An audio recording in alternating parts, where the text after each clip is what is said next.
40,000 के price bonds के अजरा पर पाबंदी के बाद स्टेट बैंक के बाहर प्राइस बॉन्ड्स की ब्लैक मार्केटिंग अरूज पर पहुंच गई है।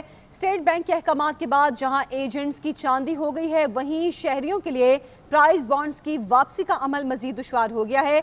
इसकी वजूहात क्या है, जानेंगे नुमाइंदा GNN फराज निज़ाम से। फराज, इस सारा माजरा क्या है?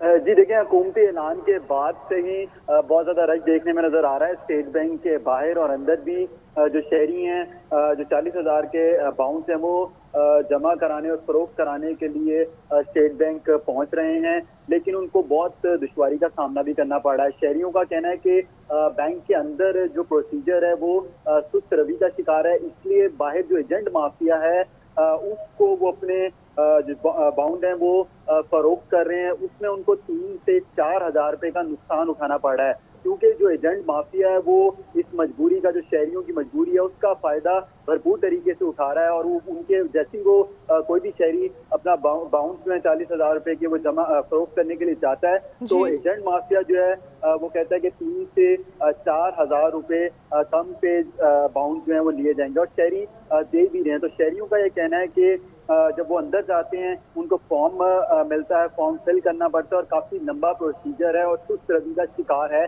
स्टेट बैंक के अंदर, जिसकी वजह से और इस पर स्टेट बैंक की जानिब से कोई इकदाम भी नहीं किए जा रहे। बहुत शुक्रिया फराज निज़ाम आपका।